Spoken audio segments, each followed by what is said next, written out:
ಬಂದಿರೋ ವಿಷಯ ಏನಂತ ಹೇಳಿದ್ರೆ, ನಾವು ವಿಜಯ್ ಕುಮಾರ್ ಸರ್ನ ಉಳಿಸ್ಕೊಳ್ಳೋ ಒಂದು ನಿಟ್ಟಿನಲ್ಲಿ ನಾವೆಲ್ಲ ಮಹಿಳೆಯರು ಹೋರಾಟ ಮಾಡಬೇಕು ಅಂತ ಅದು ಮತ್ತೆ ನಾನಾಗಿದ್ದು ನಮ್ಮ ಮನೆಯವರಾಗಿರ್ಬೋದು ಇವಾಗ ಸರ್ ಅದಕ್ಕೆ ಫೋನ್ ಮಾಡಿ ಸರ್ ಎಲ್ಲಿ ಸಿಗ್ತೀರಾ ಅಂತ ಕೇಳಕ್ಕೆ ಕಾಲ್ ಮಾಡಿದೆ. ಮೀಟಿಂಗ್ ಆಗ್ತೈತೆ ಬನ್ನಿ ಅಂತ ಅಂದರು.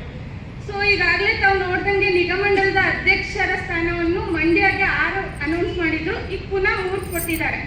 ಸೊ ಇಂಥ ನಿಷ್ಠಾವಂತ ಸರ್ ವಿಜಯ್ ಕುಮಾರ್ ಸರ್ ಸಂಘಟನೆ ಹೆಂಗೆ ಅಂದ್ರೆ, ಮೆಸೇಜ್ ಹಾಕಿದ್ರೆ ನಾವು ಬರ್ತೀವ ಇಲ್ವಾ ಗೊತ್ತಿಲ್ಲ, ವಿಜಯ್ ಕುಮಾರ್ ಸರ್ ಒಂದು ಕರೆ ಕೊಟ್ಟಿದ್ದಾರೆ ಅಂದ್ರೆ ಸಾಕಷ್ಟು ಸಂಖ್ಯೆಯಲ್ಲಿ ಸೇರ್ಕೋತೀವಿ, ಅಷ್ಟು ಅವ್ರ ಹತ್ರ ಶಕ್ತಿ ಇದೆ.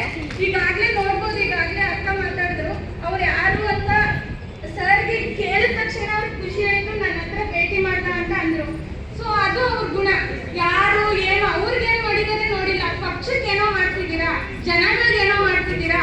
ಸೊ ಅಂತಂದ್ರೆ ಖಂಡಿತವಾಗ್ಲೂ ಸರ್ ಗುರುತಿಸ್ತಾರೆ. ಅಂದ್ರೆ ಈಗ ಈಗ ಆಲ್ರೆಡಿ ಅವ್ರ MLA MP ಮತ್ತೆ MLC ಆಗ್ಬೇಕಿತ್ತು.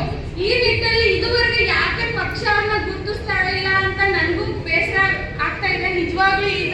ಇಂಥ ಒಬ್ಬ ವ್ಯಕ್ತಿಗೆ ನಾವು MLA MP MLC ಏನಾದ್ರೂ ಮಾಡಿದಂತ ಸಂದರ್ಭದಲ್ಲಿ ನಮ್ಮಂತ ಸಾವಿರಾರು ಸಂಖ್ಯೆಯ ಕಾರ್ಯಕರ್ತರನ್ನ ಬೆಳೆಸ್ತಾರೆ, ಗುರುತಿಸ್ತಾರೆ.